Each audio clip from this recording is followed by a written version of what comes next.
बिस्मिल्लाहिर्रहमानिर्रहीम। मैं हूं गुलाम मुर्तज़ा सिद्दीकी एडवोकेट। आज हम गुफ्तगू करेंगे क्रिमिनल प्रोसीजर कोड 1898 सेक्शन 4 में जो डेफिनेशंस बयान की गई हैं उनमें से हम बात करेंगे 3 डेफिनेशंस के ऊपर। Number 1 inquiry, number 2 investigation, number 3 cognizable offence, number 4 non cognizable offence और नंबर 5 बेलेबल ऑफेंसेस। तो सबसे पहले हम ये देखते हैं कि इंक्वायरी किसे कहते हैं और इंक्वायरी में और इन्वेस्टिगेशन में क्या फ़र्क है। क्रिमिनल प्रोसीजर कोड 1898 सेक्शन 4 उसका सब क्लास जो है वो के सेक्शन 4 के में इंक्वायरी की जो है वो डेफिनेशन मौजूद है। इंक्वायरी की डेफिनेशन ये है कि अदर देन ए ट्रायल, ये उसमें पहली बात जो है कि वो ट्रायल नहीं होता, वो ट्रायल के अलावा जो भी प्रोसीडिंग होती है वो इंक्वायरी होगी। कंडक्ट कौन करता है? कंडक्ट होती है बाय द कोर्ट और मैजिस्ट्रेट। इंक्वायरी हमेशा या तो अदालत करती है या मैजिस्ट्रेट करता है। किस तरह करता है? ये under the code CRPC criminal procedure code के तहत जो है ये इंक्वायरी होती है। तो इंक्वायरी में जो सबसे पहली चीज़ है कि ये ट्रायल के दौरान इंक्वायरी यानी ट्रायल का हिस्सा नहीं होती, ये ट्रायल से सेपरेट होती है, अगरचे ये कोर्ट या मैजिस्ट्रेट ही करता है। तो ट्रायल में, इंक्वायरी में और इन्वेस्टिगेशन में फ़र्क होता है। इंक्वायरी जो होती है वो मैजिस्ट्रेट या कोर्ट करती है और under the code criminal procedure code करती है। और इसका मकसद क्या होता है? इसका मकसद सिर्फ एक ही होता है कि ये देखना होता है कि बातिल नज़र में प्रेमा फशाई केस बनता है या नहीं। यानी कि इस इंक्वायरी में कोर्ट जो है वो सिर्फ सच और झूठ का तयन करती है कि क्या प्रेमा फशाई केस बनता है या नहीं, इस चीज़ की इंक्वायरी होती है। तो इंक्वायरी का जो पर्पज़ होता है वो सच और झूठ का पता कराना होता है।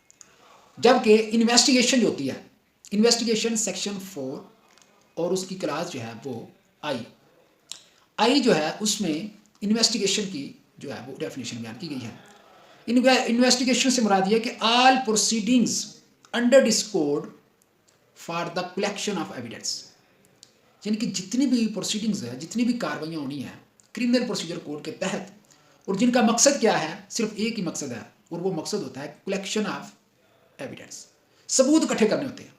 इंक्वायरी में सच और झूठ का पता करवाया जाता है कि सच क्या है, झूठ क्या है, प्रेमा फशाई केस क्या है। जबकि इन्वेस्टिगेशन में सबूत इकट्ठे करने होते हैं। दूसरी नंबर पर इंक्वायरी में इंक्वायरी कोर्ट करती है या मैजिस्ट्रेट करता है, जबकि इन्वेस्टिगेशन कोर्ट या मैजिस्ट्रेट नहीं कर सकता। सिर्फ 2 शख्स जो हैं वो कर सकते हैं। नंबर 1 पुलिस ऑफिसर कर सकता है अंडर दिस कोड। नंबर 2 वो कोई भी ऐसा पर्सन जो अथॉराइज्ड हो by the power of magistrate. Magistrate जिसको अथॉराइज्ड करे तो वो शख्स भी इन्वेस्टिगेशन कर सकता है।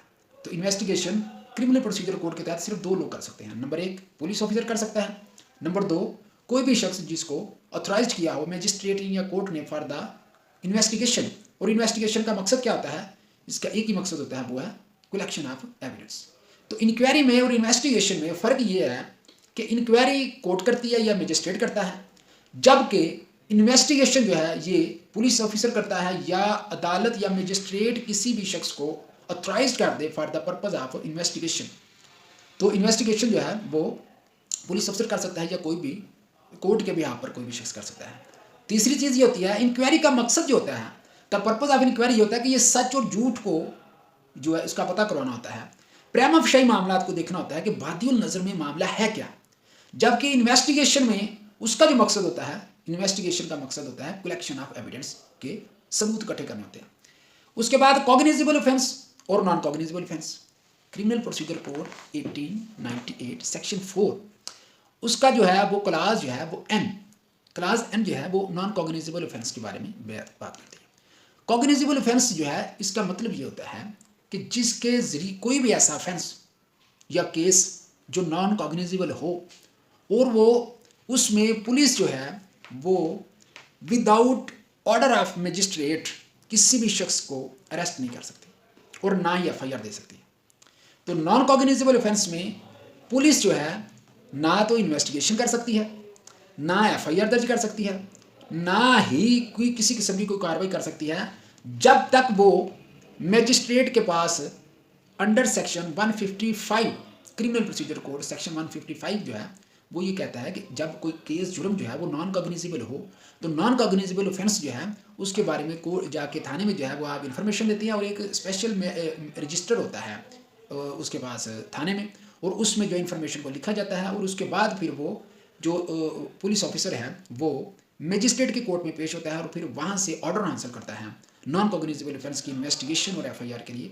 तो फिर जनाब उसके ऊपर जनाब वो जो है वो रपट दर्ज होती है।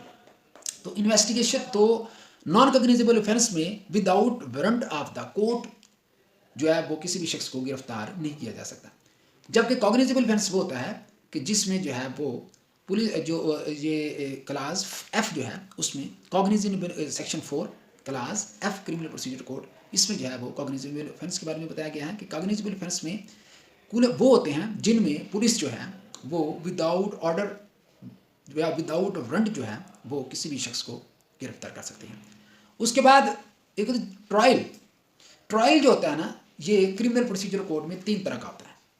क्रिमिनल प्रोसीजर कोड में के तहत ट्रायल जो है वो 3 तरह का होता है। Number 1 trial before the court of magistrate, ये सेक्शन 141 से लेकर 150 तक। उसके बाद दूसरा जो किस्म का जो ट्रायल होता है वो trial before the court of session and high court, और तीसरा जो ट्रायल होता है वो सरसरी ट्रायल होता है, समरी ट्रायल। तो ट्रायल जो है ये बुनियादी तौर पर 3 तरह के होते हैं। एक ट्रायल जो है वो before the court of magistrate, दूसरा court before the court of session and high court, और तीसरा जो है वो ट्रायल जो है वो समरी ट्रायल जो होता है। तो आज जो है जो हमने जो सीखा है वो इंक्वायरी में, इन्वेस्टिगेशन में और ट्रायल के ऊपर। इसके अलावा हमने कॉग्निजेबल और नॉन कॉग्निजेबल के बारे में भी सीखा है। तो उम्मीद है कि आपको जो है वीडियो पसंद आई होगी, काफ़ी इन्फॉर्मेटिव आपके लिए होगी। चैनल को सब्सक्राइब कीजिए ताकि आइंदा भी हम आपके लिए इस तरह की इन्फॉर्मेशन पर हम अपनी लॉ से रिलेटेड जो है वीडियोज़ आपके लिए बना के अपलोड करते हैं। Thank you very much.